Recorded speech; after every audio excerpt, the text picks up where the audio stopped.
वनुसल्ली अला रसूलिहिल करीम अम्मा बाद फ़अऊज़ु बिल्लाहि मिनश्शैतानिर्रजीम बिस्मिल्लाहिर्रहमानिर्रहीम।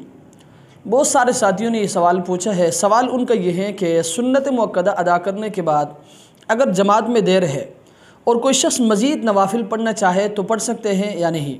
तो याद रखें, मसला ये है कि अगर सुन्नत मुअक्कदा अदा करने के बाद जमात में देर है और कोई शख्स मज़ीद नवाफिल पढ़ना चाहे तो पढ़ सकते हैं, इसमें कोई हर्ज नहीं, बल्कि सवाब भी लगा। लेकिन याद रखें, फ़जर की सुन्नत मुअक्कदा अदा करने के बाद अगर जमात में देर है तो फ़जर की सुन्नत मुअक्कदा के बाद मज़ीद नवाफिल पढ़ना दुरुस्त नहीं है, बल्कि फ़जर की सुन्नत मुअक्कदा अदा करने के बाद या तो आप कुरान मजीद की तिलावत करें या ज़िक्र व अज़कार में मशगूल रहें या इसी तरह दुरूद शरीफ वगैरह पढ़ते रहें। लेकिन याद रखें, फ़जर की सुन्नत मुअक्कदा के बाद नवाफिल पढ़ना दुरुस्त नहीं है। हाँ, अगर कोई क़ज़ा नमाज है वो भी लोगों से अलग थलग चुपके से एक अलग जगह में जाकर अगर कोई शख्स क़ज़ा नमाज पढ़ना चाहे पढ़ सकता है। लेकिन याद रखें, फ़जर की सुन्नत मुअक्कदा के बाद नवाफिल पढ़ना दुरुस्त नहीं है।